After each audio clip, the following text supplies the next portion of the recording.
Hi everybody, my name is Dr.Moratwe Masima and you are watching RSA Model Podcast. Good afternoon, Dumelang, and hello everyone at home. Oh, on the internet. We are on the internet. Hope you guys are good.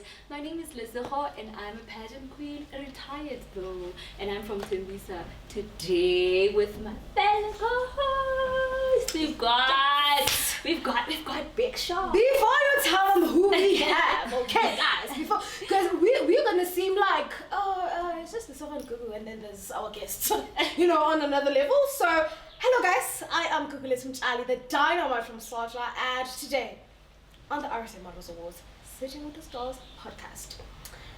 Sure, okay. I know we've been bringing fire, but right now we have fire both in the pageant industry and in just life in general. I think you're doing yes. You know what? Ma'am, please introduce yourself. Thank you for having me, ladies. My name is Moratwe Masima. I don't like to introduce myself as my profession, but I am a medical doctor. And I'm currently actually completing my community service at Helen Joseph Hospital, so it's been a very interesting year. I'm also a Miss SA runner-up from 2021. That means that she knows Dr. Make you guys somehow. You know what? I actually did see him. You did? I did. What? Where? How? Where? Okay, guys, we're gonna come back to that interview. story. Yeah, we're gonna come back to that. We need to know how. Okay. Wow, okay. So, ma'am, you are a medical doctor doing community service. You have been on the Miss South Africa stage, the biggest pageant in the country, maybe even in the continent. How old are you? Like, I'm curious. Girl. You look like not a day over 21. I wish. No, I turned 27 this year. Really? Yes. Okay. They're like a fine one. They are. I feel like whoever has been on that stage, they're just like, oh no, I'm just like 40, 40 where? What do you mean 40? No. Wow. Okay, so tell us about where you're from. I mean, like childhood, where were you born? Where did you grow? English, Yeah. Where were you raised? And how did you get into medicine? Let's start with that. Okay, so my family is actually originally from Matatiele in the Eastern Cape. Okay. Yes. Moratwe, Eastern Cape. Yes, so I am fully Sotho, but Okay. Matatiele is a combination of Sotho people as well as Xhosa people. Oh, yeah. Yes. Okay, education. Yes. Geography. Yeah, so however, I was actually born in Gauteng. I was born in the hospital that I actually started working at. Love it. Talk about alignment. I know, full circle moment. Yeah. I was born at Joburg Gen Hospital and I grew up in Midrand. Okay. So basically all my life I grew up in Midrand. Actually both my parents still live there and our family home is there.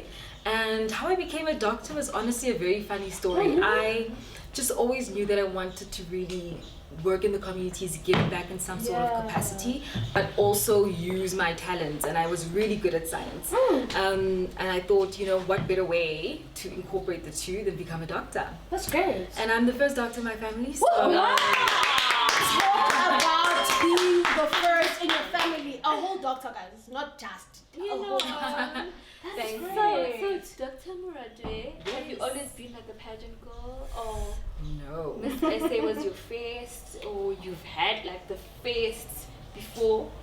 No. Actually, I was never a pageant girl. My family, my parents were very against pageants and modeling. They just felt that it wasn't going to help me in any way, and not that they were very academic people. My mom is a teacher, and my dad has his own business. He owns his own bakery. Wow. Yeah, Okay, so that's interesting. they were never really very academic people, but I just knew that I had aspirations of becoming a doctor or engineer or going into that space. And when I came with, but I also want to walk on a stage in a bikini, they were not very happy about that. Especially in the bikinis. Yeah, and I mean, my parents are quite conservative, Matatiele is a rural town. Yeah. People they don't show up on TV. They don't see that. So I would say that I was one of the very first to come from a small town and be on the national stage. Very proud of you. Okay. Very, very proud of you. So tell us about this national stage. I mean, at what point of your life do you decide, hey, I actually want to go to South Africa? Yeah. So for me, I was a very young and shy girl, 12 years old, reading books every single day, and just thinking, you know what, I need to come out of my shell, and I did public speaking. That was the very first start. Okay. Then I thought, let's take it up a notch and try something I've never done before, and that's when I decided I wanted to model. Okay. My very first pageant, however, was actually when I was 21. Okay. And that was Miss Western Cape. I was actually in, sorry, I'm mixing it up. 19. Yeah. That was Miss Teen Western Cape, and that was my first year of university. So you can only imagine, I showed up on that stage literally borrowing one of my friend's dresses. Wow. And I remember it was like a YDE dress, you know, like on the pageant night, you know, and pageant girls, especially like really hexy pageant girls, I know you guys probably know the culture. Yeah. People come with their families, people come with their entourage. Everyone. There's dresses, there's people like literally helping you to Get walk on that stage. dressed, Exactly. And yes. I had absolutely no one. And I just thought to myself, am I at the right place? Am I doing this really? And I just pushed myself and thought, you know what, I really don't have anything to lose.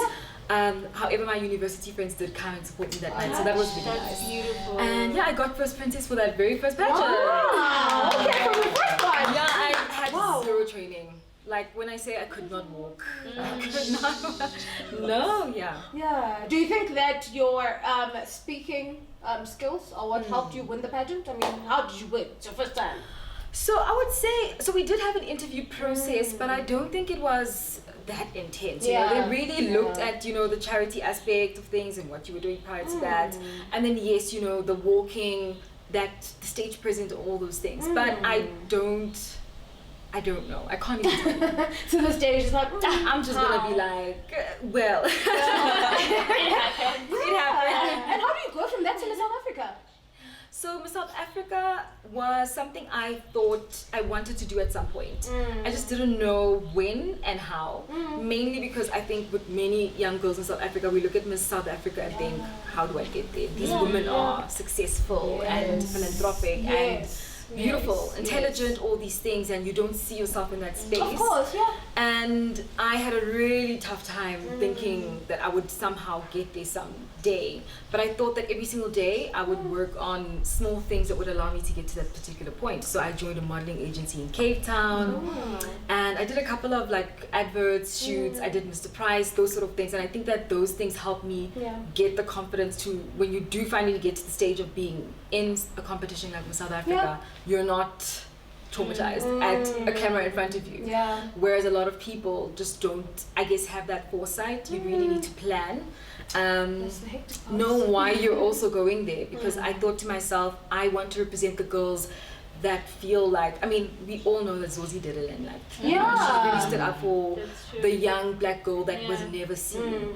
I felt that very same way, you know, being a dark-skinned young woman. You are not necessarily the standard of beauty, especially growing up. And I think that it is up to an individual to decide, I will stand up on that stage and be that representation. That is great. We love that, because I think also something important that you mentioned is about skin tone.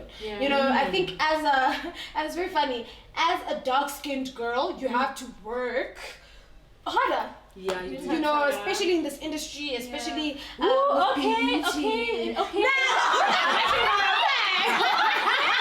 No, I think light skinned girls. I'm not saying they have it easier. I'm not saying you have it easier. What is this now? I'm really not saying you have it easier, but I mean, for me, from primary school, I felt like, guys, especially because I was skinny, I felt like so out of place. Because I'm like, they're always like, you're skinny, you're dark skinned. So there's those two things that are just, you know, stressing me. That's why at 14 I was like, okay, let me go do pageants. Maybe then they'll like, you know, and I mean, okay, who so has we the last laugh? Yeah, Then you go on to greater heights. Okay. So, Heights, yes. tell us what is the vision behind Miss World, behind you entering Miss World? So for me, when I entered Miss South Africa as well, my big thing was to ensure that I stand with what I do every single day. I stand with people. I want to really empower people, and I want to give back. And I think that Miss World as an organization is one of the biggest platforms that you can do that through. It's not the only platform. And I just always thought, I have the attributes to become a Miss World.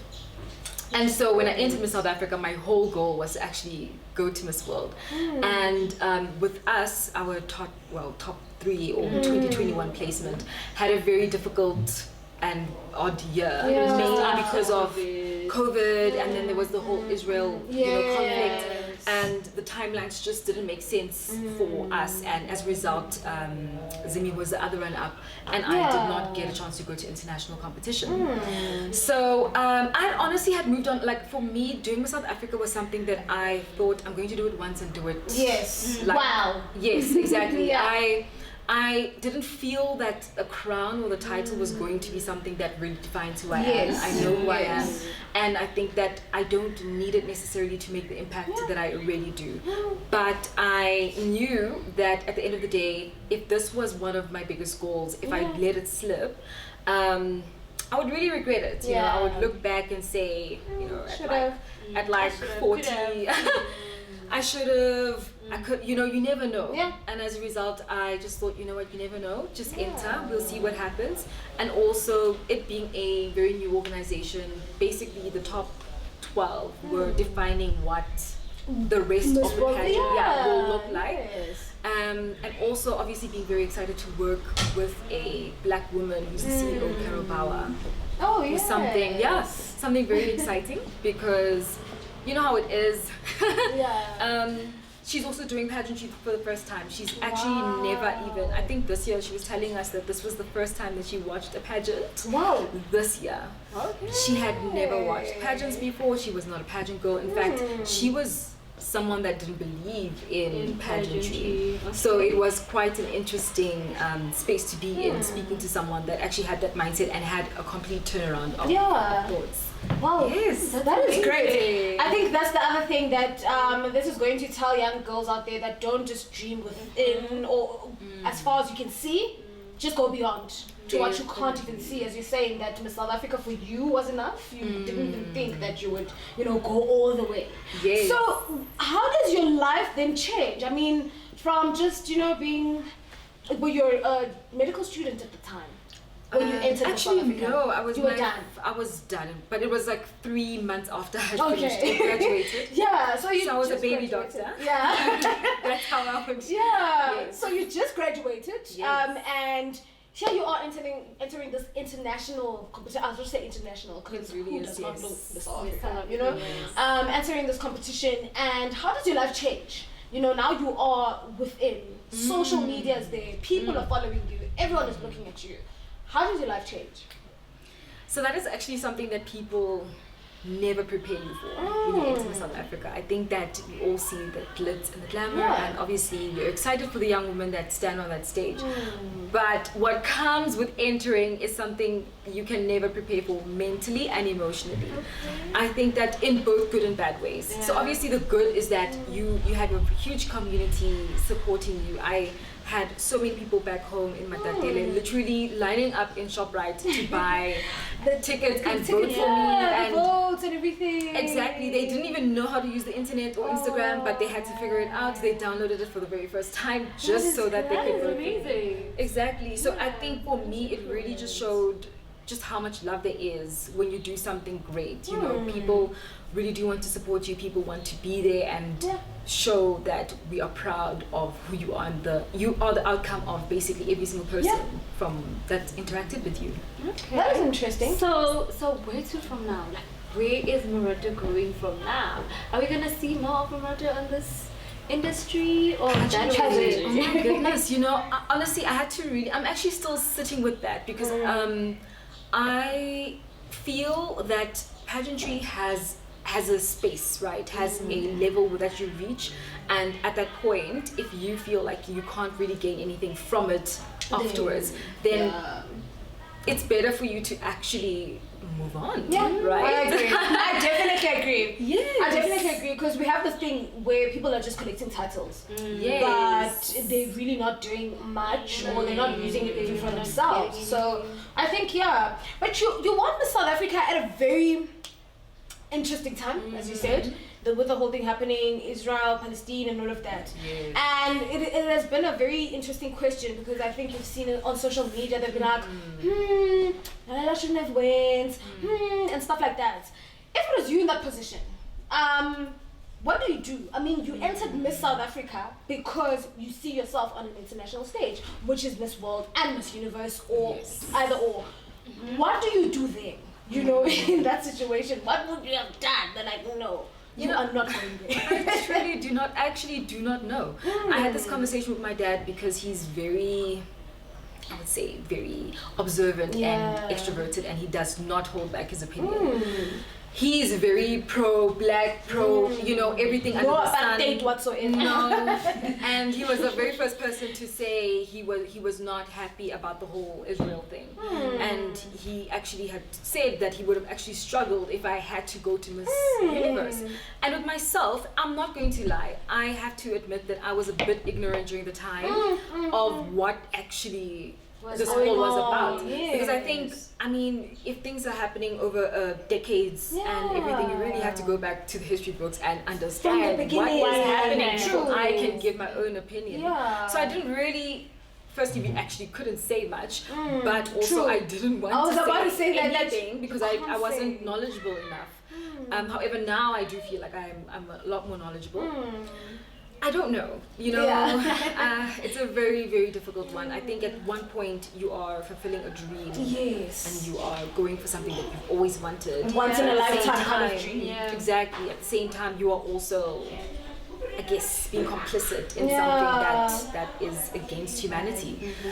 But it isn't really, I feel like also, we can't be, I know that Twitter is just like, we can't be like bashing whoever went there for Miss Universe because it is a childhood dream. Maybe you've dreamt about it since you were 6. We can't take that away from you, to be honest. You worked so hard through the Miss South Africa journey and to see yourself there. There's one chance when you have it. And I think also what really stood out for me, and I think also what Lalela had said, I don't know if you had watched, she had an ENCA. Yes, and she had basically said that she was not receiving the same level of criticism as her male counterparts. So Black Coffee had gone, no one had even said anything. I think there was a sports team, I'm not entirely sure which one, but a South African sports team, they went to play in Israel, and no one said a single thing about them. And I think that's why, for me, if it was on equal grounding and we're all saying, all of us in South Africa are never setting foot there, then it's understandable. But there was definitely double standards. So it was. Yeah. Sure. So it is a very tricky question. I know. I would definitely freeze if they were to ask me on a pageant stage, like, what would you do? You know? So I don't know if you have a question. My question is very personal. I do. Oh wow, personal. It is a podcast. We need to talk about these things. So, since we are not going to see you on this, since you said this chapter has been well, I can't say it's completely closed, but and I also do think that I'm going to stay in the media space in some capacity. So that's great. Yeah. I'll let you know soon. Is there someone preparing the cows for a doctor? The cows. Yeah, And the reason why I think personally I was about to ask a similar question, but in the sense of as a person who's done pageantry, from the time maybe you did your first pageant to going to Miss SA, how difficult it is to date. You know, and okay, you can obviously share with us about right now, but how difficult it is to date, because you go to Miss South Africa hoping to go to Miss Universe, and I think, I'm not sure, but I think when you win Miss Universe, you have to stay or travel around. When you're not busy for a you are whole so busy, and what happens to this other person, you know? So how difficult at that time? I mean, if you had someone, before whatever. or both before enough time. So I actually wasn't. I was single when I entered Miss South Africa, and I had been single for a little bit, and also because medical school does not play. Final exams, there was no time. There was there was COVID too. There's just a lot going on. So I was single. However, I had started talking to my current partner during that time. Okay. During Miss South Africa. Yes, during Miss South Africa, and I had told him that I don't want a relationship because this is my goal, and you are going to hinder that goal if I focus on a relationship at the time. But he was actually very understanding and also just very supportive. In fact, he flew down to Cape Town to see me and watch me, and I didn't even get to see him. But we weren't. Oh, he was in the crowd. Yeah, we weren't dating at that point. Yeah. It was more like he's just coming to support and all of that. And I think that those small things just showed, okay, there's something. Yeah. So yes, I'm in a relationship. 2 years now. And no, I'm not following the South Africa, what is it?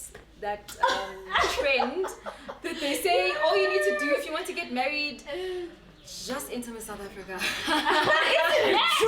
it true? Like, we could count. All of you guys are getting married. The allegations are not dying though, I have to admit, like, everybody's getting married. Exactly. And I think it's just a wild thing because when we had the conversation earlier, we were in between. Yeah. Because you're like, okay, I date this person for 2 years, 3 years. I go to Miss South Africa. I have to leave them and go to another country for a whole year. What happens, So I think it's important that you're saying you were single. I mean, well, other people can be single. As kissing guys. Sorry, but yeah. So it's important to just choose yourself and what you want to do, and it's important to communicate that.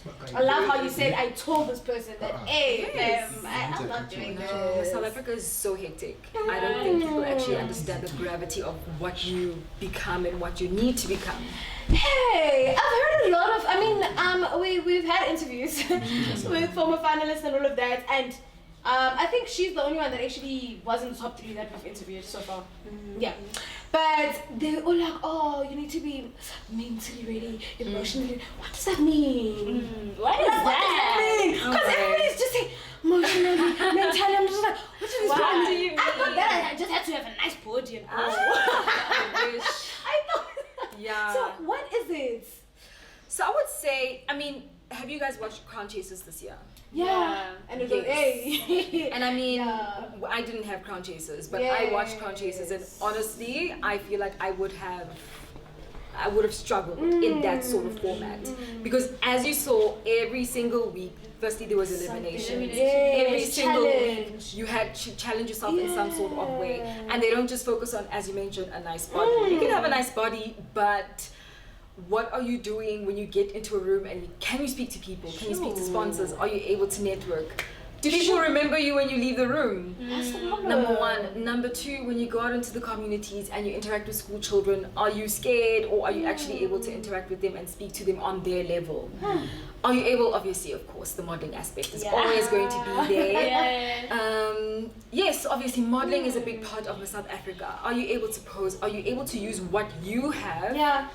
Your natural features to really accentuate and push yourself forward. So I think that people don't think about this because it's nothing you think about on a daily basis. You live in your life, and I guess you're going to school, you're going to work, and you're coming home, you may be watching TV, you're on TikTok, you might read, you go to the gym, all these things. But you're actually not pushed to your limit the way a pageant can push you to the limit. True. And I don't think there's anything that has developed my character than being in pageantry. I think that a lot of people look down on pageants still and think it's objectifying women and all these things.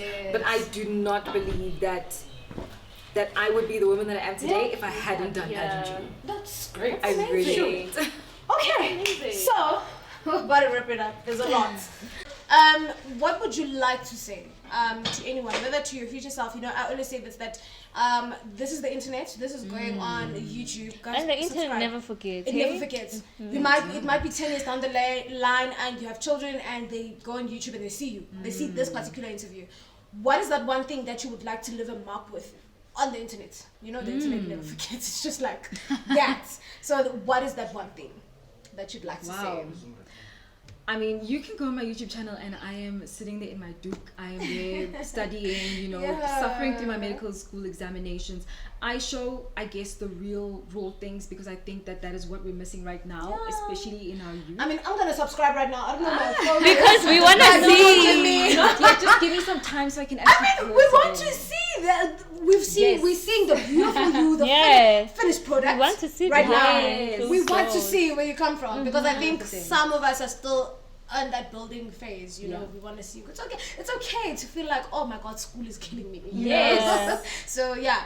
So my message is, honestly, everybody is going through something that is challenging them. That's true. Honestly. And as much as we all look at each other and compare and think that I don't have this, I'm not there yet, you can get there. You just need to put in the groundwork and really focus on yourself. Sure. No, we appreciate that a lot. Thank you for honoring our invite. This was very fun. And more than anything else, guys, please keep on watching this podcast. I think it's inspiration more than anything else. You're not going to watch it once. You're going to watch it twice, watch it 3 times. If next year you want to enter Miss South Africa and you're like, come back, watch this, and you will get that inspiration. Don't forget to subscribe. Please like, please share, and comment.